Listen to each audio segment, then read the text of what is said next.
ככה.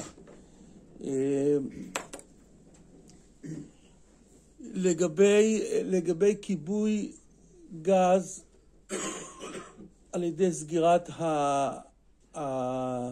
מיכל הגז החיצוני, אז פה למעשה כל הפוסקים שאני מכיר, כולל הרב עובדיה, גם השמירת שבת ואחרים, אומרים שהדבר הזה אסור, בגלל שברגע שמכבים סוגרים את הבלון גז, אז יש פחות לחץ בצינורות, והאש כבר השלמת נחלשת, וזה אסור אפילו לפי תוספות, שאמר שגרם כיבוי מותר ביום טוב, אבל המסתפק מן השמן בנר, למרות שהוא מקצר את משך הבעירה, זה גרם כיבוי, אבל ברגע שהשלמת נחלשת, זה יסור. כאן כמובן לקחת פה עוד שתי תובנות נוספות מאוד חשובות. אחת, נכדו של הישועות יעקב, פוסק גדול וחשוב, דעתו לא נתקבלה על ההלכה. הוא טוען שאין להשוות בין מסתפק בשמן שבנר לבין סגירת הברז גז. והוא טוען שסגירת הברז גז היא מונעת מגז לבוא. לעומת זאת, המסתפק מן השמן הוא לוקח ישירות מן השמן. ולכן הוא מקל בדבר הזה, אבל דעתו לא התקבלה. עוד פוסק חשוב שדעתו לא התקבלה, זה הרב נתן פי פרידמן, הרב של שיכון ה' בבני ברק, היה כנראה גאון חשוב, שבספרו פריון נתן, במהדורה הראשונה, הוא טוען שאין להשוות בכלל בין נר עם שמן לבין גז. למה? יש מרדכי, דיברנו עליו, הוא אומר ככה, נכון, זאת אומרת, כי המרדכי הוא כמו הראש, או כמו, אם אתה לוקח מן השמן, אתה עושה פה פעולה של גרמה בגוף הדבר הדולק. אבל אם יש חתיכות של חלב שנמצאות בתוך השמן, החתיכות הללו הן נפרדות מן השמן, הן לא חלק מן השמן. אחרי שהם יתמוססו, הם יהיו שמן. עכשיו חתיכות שהן נפרדות. ולכן מותר לקחת למשל חתיכה כזאת. אני לא, אז ככה, אז אני לא עושה פעולה בגוף הדבר הדולק, כי הם לא חלק מן השמן. ואני גם לא מקטין את הלהבה, כי הפתילה לא יונקת מן השמן שנמצא בתוך הנר, ולכן זה מותר. אתה מגדיל את הכיבוי, לא? כן, גרם כיבוי מותר. לפי התוספות גרם כיבוי מותר, לפי הראש גרם כיבוי מותר רק כשאני עושה משהו חיצוני לאש.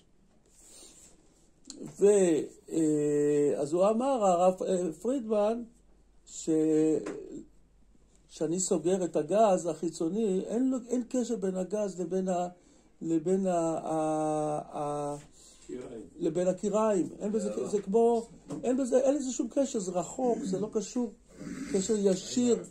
זה קשר עקיף. זה קשר עקיף כמו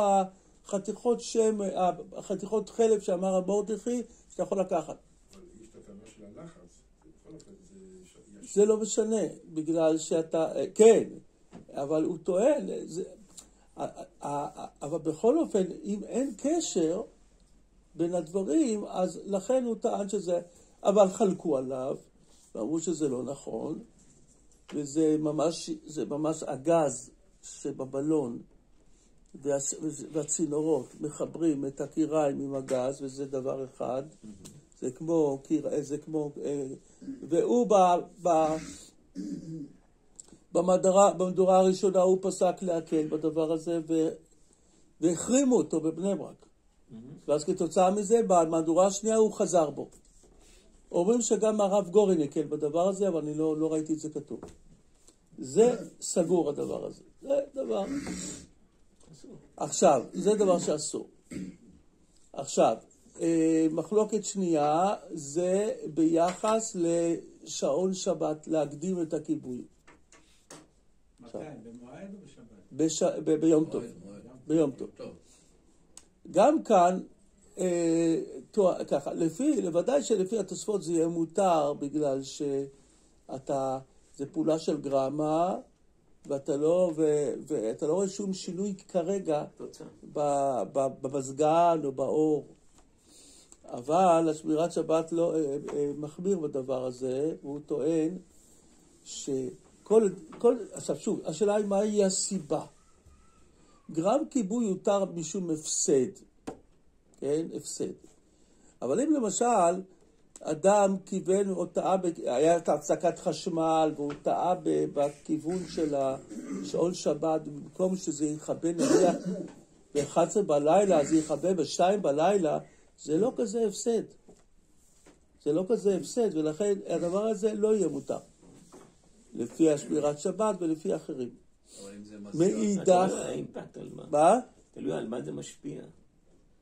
לא, מה זאת אומרת על מה זה משפיע? למשל, אם יש ילדים, והאור ידלק על 2, ילדים... רגע, מיד נגיע לזה. לא מדבר כרגע בעיקרון. שוב, למה לדמות את זה, את השעון שבת הזה? יש לך זרם של חשמל, אני יודע מה, זרם של חשמל, ואתה באיזשהו מקום, אתה עושה פעולה של גרמה, ומחבק, אז זה שוב, זה לא פעולה, האם זה נקרא, זה פעולה חיצונית או לא. עכשיו, מצד שני, אם אדם רוצה לישון, וזה מפריע לו, תן דוגמה מעשית. למשל, ברוך השם, שזה לא קורה הרבה, כי הילדים שלי, כל אחד יש לו כמה ילדים, הם לא כל כך ניידים ככה. זה לא זוגות צעירים שבאים שבת להורים, ויש להם אופרציה שלמה, הם לא ממהרים כל כך להגיע. הם רוצים תבואו אלינו. אז סוף סוף הם מגיעים, נניח ליל הסדר, אני יודע, מה מגיעים. עכשיו, בסדר, יש לנו 4 חדרי שינה. אתה צריך לפזר אותה, בוא למצוא דירה לזה. בשורה התחתונה יוצא שבסופו של דבר מישהו צריך לישון בסלון. בסלון אפשר פינת אוכל, בסלון. ואז אתה מתכנן להניח את השעון לשעה מסוימת, ובסוף גומרים את האוכל נניח סתם, ב-11. והשעון תכננת אותו עד 12, 1. זה מפריע לישון. אז הציץ אליעזר רצה לומר שאור שמפריע לאדם לישון זה צורך אוכל נפש. המושג צורך אוכל נפש זה לא רק אכילה, זה גם נר להדליק לסעודה, זה גם לחמם מים חמים, לרחיצה, לשטיפת כלים וכיוצא בזה. ככה, אז הוא הקל בזה, אבל להלכה אנחנו נוקטים שכן, הנה, זו דוגמה קלאסית, שגרם כיבוי יהיה מותר לצורך אוכל נפש. כי זה שייך לסוגיה שאותה לא למדנו, וזה כיבוי או גרם כיבוי לצורך אוכל נפש. לא יודע אם נעסוק בזה עכשיו, אולי נמצא לזה זמן אחר. למרות שלכאורה פרשת שבוע, אך אשר יאכל לאכול נפש, הוא לבדו יעשה לכם. זה בדיוק ענייני יום טוב. היסוד הזה של היתר אוכל נפש, צורך בישול וכיוצא בזה. אז זה הלכה שנייה. הלכה שלישית זה הנושא הזה של הפינג'אן, או הקומקום. עד היום אני מניח שיש לא מעט אנשים שאין להם חגז. כן, סוכה, לא הסכימו להתקין. לא. אז אני רוצה להגיד לך, בוא אני אחדש לך. גם לי הייתה את הבעיה הזאת שאתה מדבר, וזה קרה לי פעמיים. אז לא, התקינו לי את החגז בזמנו לפני שנים. בא הדוגה, עושים בדיקה, מפרקים לך את זה. אתה מביא מישהו שמרכיב לך את זה. לא, צריך. כן? בדיוק. אז באו צומת, אחרי הגלגולים האלה, אמרו, עכשיו יש לנו חגז שהוא תקני. צינור נחושת. אבל יש אנשים שכנראה עד היום אין להם לך גז. אז זה הפטנט, שבצד אחד אתה רוצה להשתמש בגז, כן? אתה רוצה לבשל, לא יודע.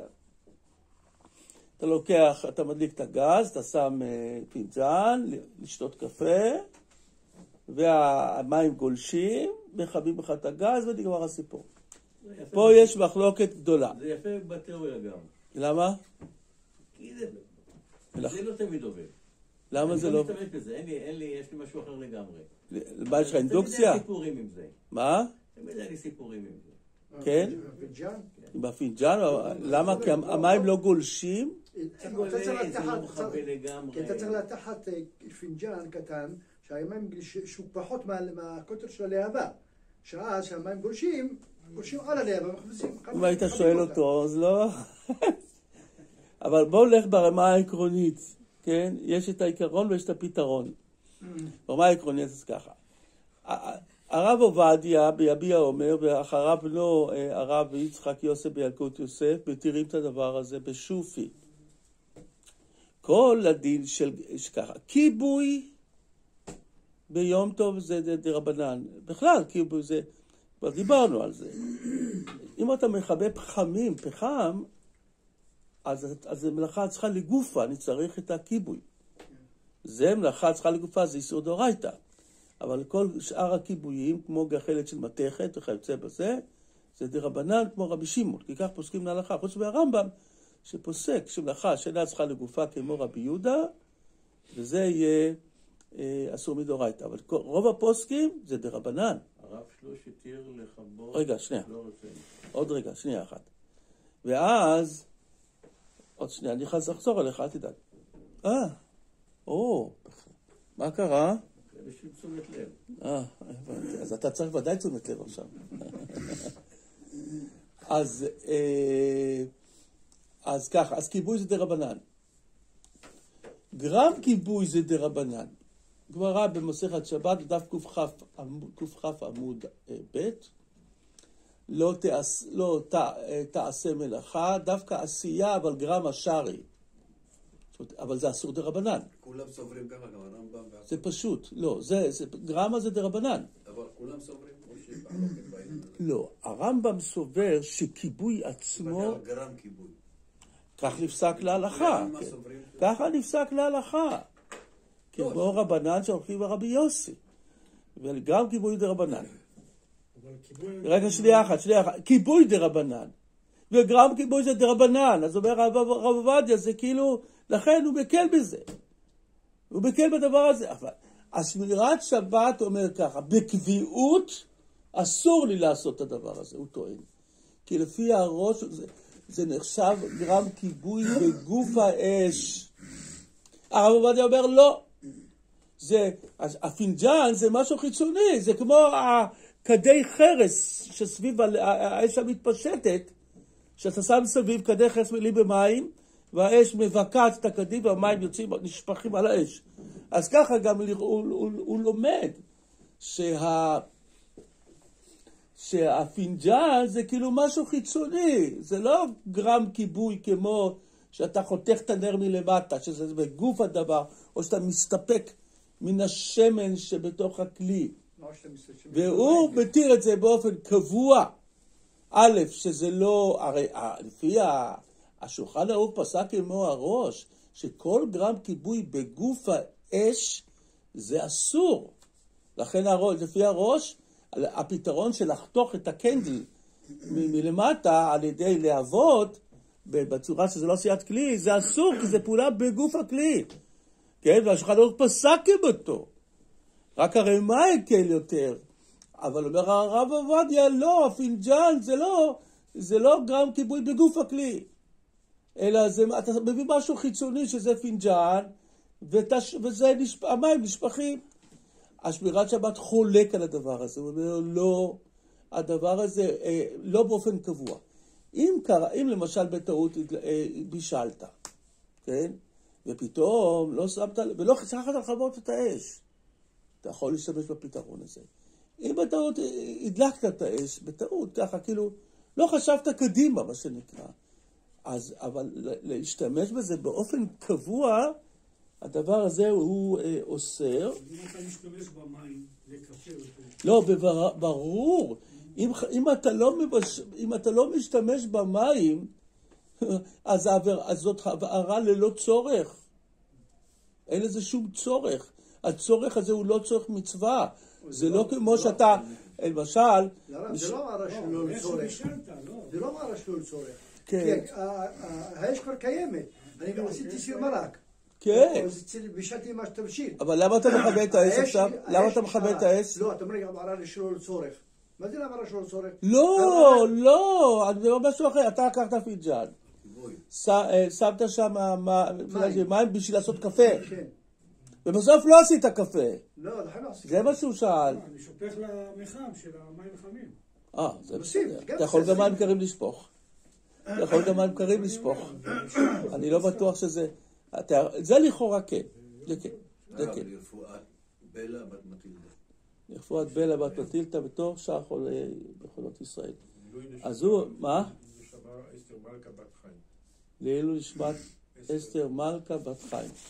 אז הוא אומר, השמירת שבת, לכתחילה אין להדליק באופן קבוע קירי גז, מתוך כוונה לשפוט עליהם מים בגמר מלאכת הבישול כדי מים שיגלשו. כן?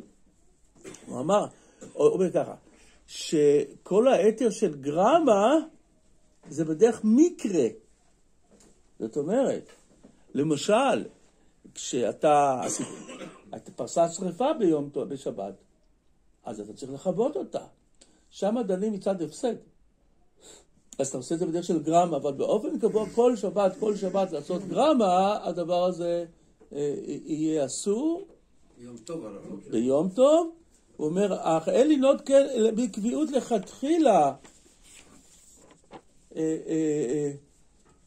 לכתחילה, בפרט לפי מגן אברהם, שלא התירו גם כיבוי למקום הפסד. אבל, ואם הדליק לכתחילה, על דעת כן, לא חשב מקום הפסד. מצוי מכשול שמרתיחים מים שלא לצורך שתייה, אלא כדי לכבות בלבד. אבל אם קרה ששכח לכבות את הגז בערב יום טוב, או בדיעבד נטעה והדליק את הגז ביום טוב, יש שם משום הפסד ניכר וכו'. מותר לכבות וכו'. הדבר האחרון, שגם כן לא הספקנו לדון בו, כל כך הרבה דיברנו על העקרונות, לכן אני עכשיו מביא את התכלס מה שנקרא, כן? לגבי יום טוב שחל להיות במוצאי שבת, כמו השנה, ערב פסח חל בשבת, אז אתה מדליק, יש לך נרות שהדלקת אותם מיום שישי, אתה רוצה לעשות הבדלה. אבל עכשיו ככה, לכאורה, אבוקה להבדלה מצווה מן המובחר. זה לא מעכב את ההבדלה. ההבדלה היא כשרה, אתה יוצא ידי חובה גם אם אתה לא מצמיד.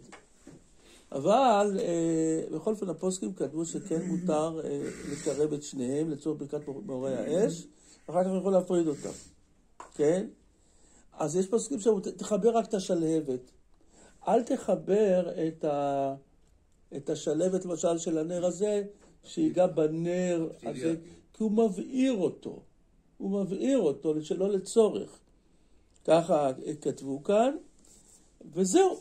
עכשיו אנחנו סיפור, ואחרי הסיפור, הנה כבר אפשר לחלק כבר בנושא של פדיון שבויים. נושא חשוב, אקטואלי מאוד לצערנו הרב. זה דף למורה, הנה, אנחנו נחלק את זה, בינתיים נספר לכם סיפור יפה. אחד הציוויים שלנו בפרשת בו, אגב, אני חשבת על זה פרשת, אני יוצא לי לדבר פרשת שבוע, בשבוע איזה 5 פעמים.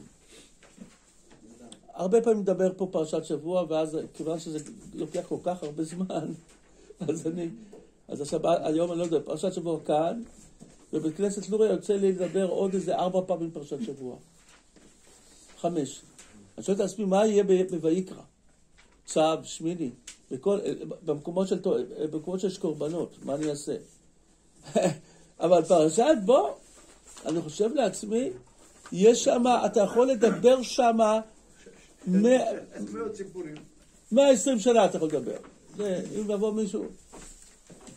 איפה החבר'ה? הלכו לבדוק מקום בדיור מוגן? לא הבנתי. מה? פרוטי האלקנה נשארו מקומות אחרונים. כן. טוב. אז כי אתמול ראיתי מלא אנשים. מה? מזג אוויר. בחודש מאי הם אמורים כבר לאכלס. אתה מדבר בצחוק, לא? לא, לפי הפרסומים, האם לא יהיו שיבושים. עכשיו רבותיי, שימו לב. אז ככה, יש פרשת בו, אתה יכול לדבר בלי סוף על מכת בכורות ועל אגודת אזוב ועל קורבן הפסח ועל שאלת כלי זהב, כלי זהב ועל המצה ועל המרור בלי סוף דברים. בלי סוף יש שם. אז יש לנו על תפילין. על תפילין אני אספר סיפור נפלא. רבותיי, הסיפור הזה הוא סיפור אמיתי, כי יש יהודי בשם אריה זוכמן, אני יודע. זוכמן. הוא מתעד השואה, האיש הזה, הוא חוקר, שהוא השתתף בקרב הזה. ותשמעו את הסיפור הבא, רבותיי. יהודי בשם פייבל גרין, יליד פולין. רוב המשפחה שלו, סבא וסבתא שלו, ההורים שלו, האחים שלו, כולם מתו. והוא הצליח לברוח ברעב, בקור, נדד ביערות פולין, והוא בליבו בוערת השאיפה לנקום את נקמת משפחתו. עבר הרבה גלגולים, אבל דבר אחד הוא הקפיד בכל המצבים, להניח תפילין. גם בבית הסוהר הרוסי שהוא נכלה שם, בכל מיני מקומות. טוב. הרוסים תפסו אותו, פליט פולני, הכניסו אותו לבית סוהר. יהודי. אחר כך הם שחררו אותו, כי הם רצו אותו יחד עם כל מיני פליטים פולניים, הייתה מלחמה עם גרמניה. והוא שוחרר, הצטרף לארמיה הפולנית, והוא התקבל כחיית המלחמה קשה על גדות נהר הוויסלה. טנקים, תותחים,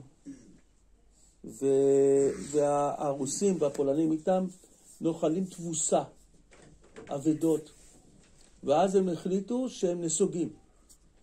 בזמן שהתקבלה הפקודה לסגת, הוא ישן באותו רגע. הוא נרדם. פתאום הוא לבד. הם השאירו בשדה הקרב את התותחים נגד טנקים, ואת המקלעים וזה, וברחו. מה עושים? אז הייתה לו אפשרות לנסות לברוח, לקחת איזו סירה, לחתור, ולעבור לצד השני, והוא החליט שהוא נשאר. הוא החליט שתימצא איזו שעת כושר לנקום את נקמת בני משפחתו. טוב, הגרמנים מסתערים, הם לא הבינו. ואז הם מתחילים לראות כדורים, פגזים, לעבר העמדות, אבל אין שם אף אחד. אז מה הוא עשה? עובר מעמדה לעמדה. השיב אש למקורות הירי, ובדרך נס כל הפגיעות היו מדויקות. כל כדור או פגז גרם להם אבדות. הגרמנים חשבו שהם נלחמים נגד כוח תגבורת, הגיע תגבורת כזה, זה כוח רציני. והם נצרה ההתקדמות שלהם, והם הרגישו מאוד מבולבלים. פתאום הוא נזכר שלא הניח תפילין. אז הוא הניח תפילין של ראש. ואז, כי הוא תחת הקסדה, הוא ידע, תפילה הוא לא יכול להתפלל, אז הוא אמר, שמע ישראל, הוא צעק, שמע ישראל, שם הקשר אחד. והכדורים שורקים. ואז הוא, עם תותח או נשק אנטי-טנקי, בום, הוא פוגע באיזה טנק של הנאצים, מעלה אותו באש. ואז הוא נזכר בריקוד בשמחת תורה שהוא היה רוקד עם אבא שלו, והם היו שרים שם, ואז, אנא השם, הושיע נא, קומה השם, ויפוצו אויביך. והמפקדי הצבא הרוסי והפולני, שכבר נסוגו, מסתכלים, הם לא מבינים, משהו פה הזוי. חייל יחידי רץ מעמדה לעמדה, יורה ופוגע באויב, בתוך כדי הוא רוקד, קורא כל מיני קריאות משונות, ויש לו איזה משהו מוזר מתחת לקסדה. לא הבינו מה זה. בקיצור, הקרב נמשך כל היום, ועוד טנקים, והוא הצליח לעלות באש את כל הטנקים, הקרב נעצר שם. טוב, המלחמה הסתיימה, והוא, בהתחלה הרשעים האלה העמידו אותו לדין על עריקות. אחר כך, אפילו המפקדים האנטישמים שם, הם לא יכלו שלא להכיר בגבורה שלו, והוא קיבל את עיטור העוז הכי גבוה של הצבא הפולני. בטקס שואלים אותו, תגיד לי, מאיפה שאהבת כזה אומץ? כמו כוח צביקה במלחמת יום כיפור. מאיפה שאהבת כזה אומץ? אז הוא הוציא את התפילין, כתוב את השם שלו, ואמר, התפילין נתנו לי כוחות וחיזקו את רוחי, וגם מהם הטילו אימה על האויב. כמו שנאמר, התפילין של ראש, וראו, כן, כל עמי הארץ כי שם השם נקרא עליך, נו יחיה, תימני, תגיד, ירו מבקע. יפה. עכשיו אנחנו נתחיל את הנושא שלנו של הפדיון שבויים, כאשר אני אגיד לכם ככה, תראו. אנחנו מדברים על העקרונות של פדיון שבויים. ואנחנו לא אמורים לפסוק הלכה לראש ממשלה, כן? לראש הממשלה, למפקדי הצבא, בגלל יש עוד שיקולים שכרגע כי אנחנו לא מכירים את כל התמונה. אבל העקרונות האלה הם עקרונות מאוד חשובים. וגם צריך לזכור שאנחנו נמצאים בעת מלחמה. אז בואו נלמד קודם כל את העקרונות של פדיון שבויים, ואחר כך ננקוט איזושהי עמדה כללית, שוב, לא ובראש אני אומר, שאנחנו אין לנו את כל השיקולים, אבל יש הרבה תובנות חשובות. בואו נתחיל. קודם כל, מקור מספר 1, פדיון שבויים מצווה רבה היא. אמר רבא לרבא בר מרי, מינה המילתא דאמור רבנן פדיון שבויים מצווה רבה. מאיפה לומדים את זה? אמר לי דכתיב, זה פסוק. אתה יכול להגיד לנו איפה הפסוק הזה, הרב יחיא? ויקי יאמרו אליך, אנא נצא, ואמרת עליהם, זה בירמיהו, נכון? כה אמר השם, אשר? למוות למוות, כן? אשר לחרב לחרב, אשר לרעב לרעב, אשר לשבי לשבי, אבל ביוחד, כל המאוחר בפסוק זה קשה בחברו, חרב קשה ממוות, כי המוות כנראה הוא מהיר יותר. יקר בני השם אמרת לחסידיו, רעב קשה מחרב, כן? בגלל שהרעב זה איסורים עד שהוא מת, וחרב בכל אופן הוא לוקח לו, אני יודע כמה זמן, כמה שעות או דקות. אם הייתם סברה, אייקה מצטער ואייקה לא, אם הייתם מכה, טובים היו חללי חרב מחללי רעב.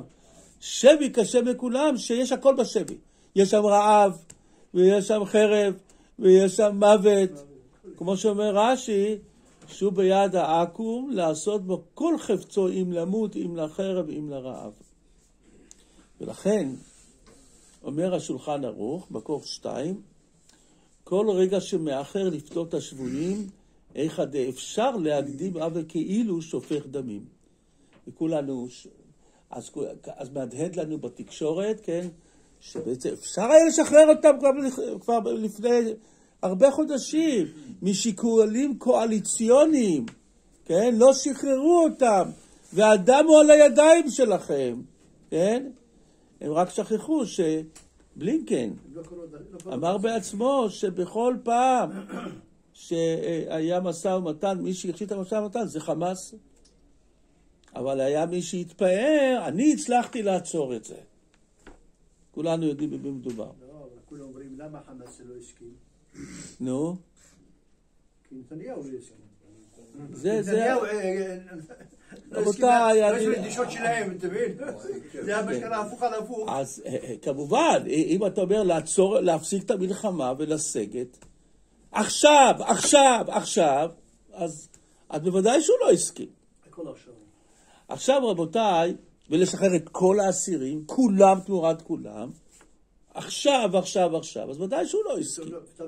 תלכו מפה וזהו, נגמר הסיפור. עכשיו, רבותיי, בואו נתחיל את הסוגיה. אני רק אקדים הקדמה. בתקופת התלמוד וגם בימי הביניים, החטיפות היו לצורך ממון, על רקע פלילי. וכמובן, וזה הרקע פה של הסוגיה. אבל בכל מצב כמובן, חטיפות לצורך ממון יכולות להסתיים גם כן בפיקוח נפש. מתניתין, מקור 3. יעקב, מה קורה? אתה כל כך עייף.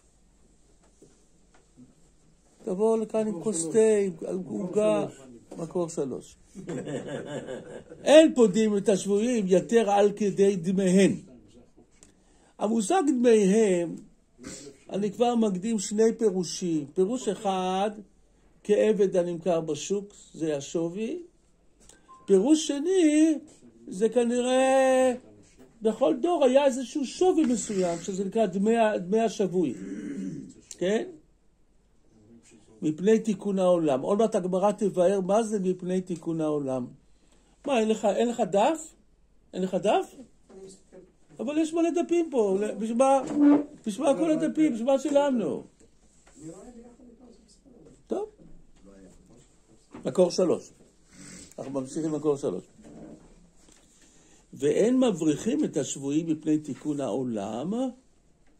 ננסה להבין מה זה. רשב"ג אומר בלי תקנת השבויים. הגמרא שואלת שאלה. מה זה, היא באה לו, מפני תיקון העולם. מה זה מפני תיקון העולם? מהי הסיבה? משום דוחקא דציבורא. דוחקא דציבורא פירושו של דבר, תראו לעצמכם, הם חוטפים שבוי, יהודים נמצאים בגלות באיזשהו כפר, הם רוצים בשבילו, במושגים של היום, $500,000, $100,000. מקבלים. ואז חוטפים עוד אחד, אז זה דוחק הציבור. יש מי שרצה לפרש שדוחק הציבור גם יכול להביא לידי פיקוח נפש. כלומר, פה במדינת ישראל, אנחנו עדיין, בכל אופן, עם כל החוב הלאומי, וצריך לשלם את הפנסיות של השופטים, כן, התקציביות וכולי, אומרים שהחוב כתוצאה מהפנסיות האלה זה טריליון. הדורות הבאים צריכו לשאת על גבם את החוב הזה. בכל אופן... כל התקציביות כבר... בסדר, אבל יש כאלה... פוחים ופוחתים. לא, ודאי. היום כבר אין פנסיות. אבל... בואו לא ניכנס לסוגיה המקוממת הזאת, נעזוב את זה כרגע. כן? רבותיי, בכל אופן, אז בקהילה כזאת, פשוט מאוד, הקופה מדלדלת, ואז אין כסף לתת לעניים, אין מה לאכול. זה סכנה קיומית לקהילה. אבל דוחקא דציבורא, יש בזה שתי מדרגות בדוחקא דציבורא, זה פירוש אחד. או דידמא משום דלא ליגרבו ולייטו תפי. אם אתה עכשיו, נניח עבד גוי, חטפו גוי, על גוי לוקחים $10,000. באו אומרים ליהודים, אנחנו רוצים $50,000. שילמת. מה זה גורם להם? מעודד חטיפות נוספות. זה נקרא ליגרבו. מה? כן, בוודאי. או, רש"י, או דילמה דלא ימסרו עובדי כוכבים נפשיו, סליחה, דילמה דלא, כדי שלא ימסרו עובדי כוכבים נפשיו, הם יתאמצו, ליגרבו וילייטו תפי. זאת אומרת, הם ילכו ויחטפו עוד, כדי להביא עוד חטופים, מפני שהם מוכרים אותם ביוקר. ונפקא מינה, אם יש לו אב עשיר או קרוב שרוצה לפדותו בדמים הרבה ולא יפיל לבוא לציבור. וזה מה שהגמרא מתלבטת, ואז הגמרא מספרת סיפור. תשמע, דלוי בר דרגה. יהודי בשם לוי, אבא שלו קראו לו דרגה. טוב. פרקה לברתי, הבת שלו הייתה, חטפו אותה. והוא, זה לא נפל על הציבור, הוא היה כנראה אדם עשיר, בעל אמצעים, או שהוא הצליח לגייס כספים, בתלייסר. מה זה תלייסר? 13,000 דינרי זהב, סכום עצום. הנה, אז מה רואים מפה לכאורה מלוי בר דרגה זה, שאנחנו לא יודעים מי, הוא היה תלמיד חכם, שהנה, הוא פדה אותה. אז לכאורה כל הטעם הוא דוחק הציבור. ואם אין דוחק ציבור, אז אפשר. אז אני, כן? אז אדם פרטי באופן פרטי יכול לפדות. אמר אביי, אומן לימה דברצון חכמים עבד, דילמד שלא ברצון חכמים עבד. הוא לא עשה את זה, כנראה הוא עשה את זה שלא ברצון חכמים. נו, הוא כבר פדה אותה, אז מה, תחזיר את השבויה, תקח את הכסף. זאת אומרת, אם חכמים היו יודעים את זה מראש, אולי הם לא הם מפשירים לו, כי זה מעודד חטיפות נוספות.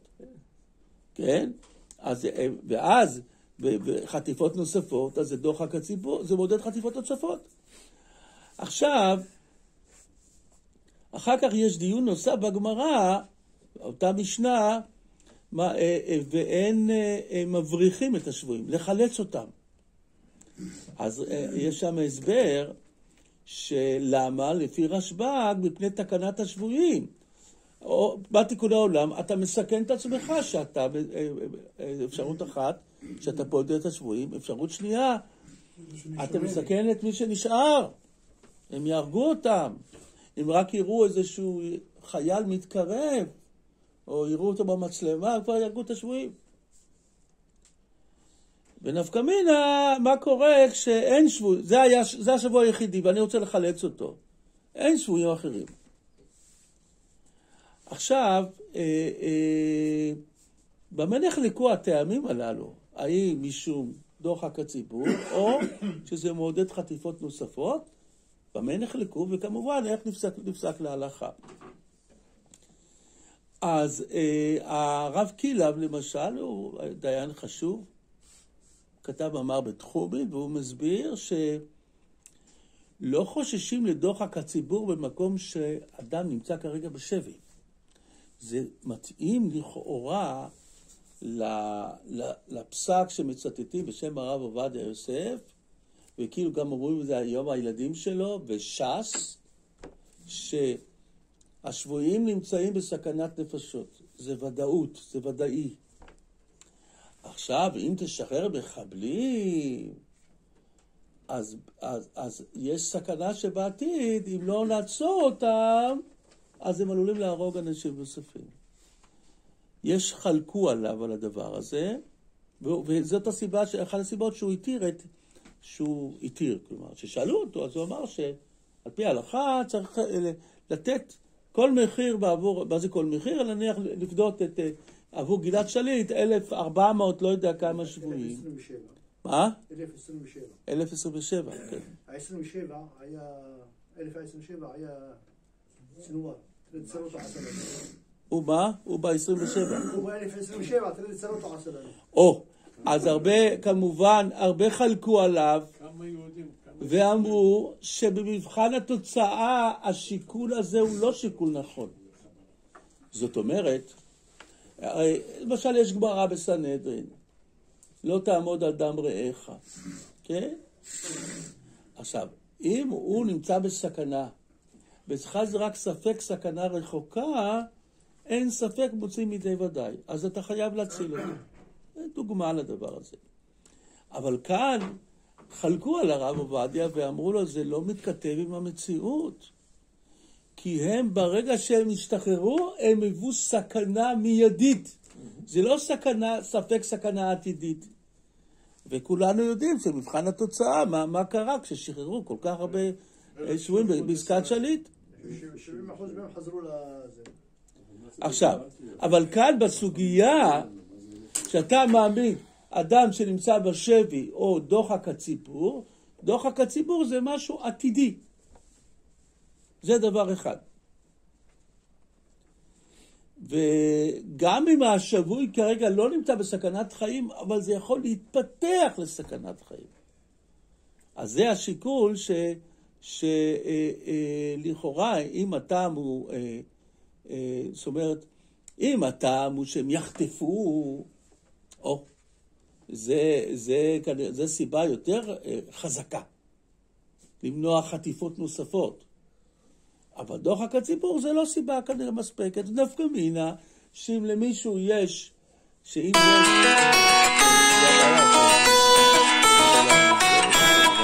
עשיתי על שקט ופחדתי שזה...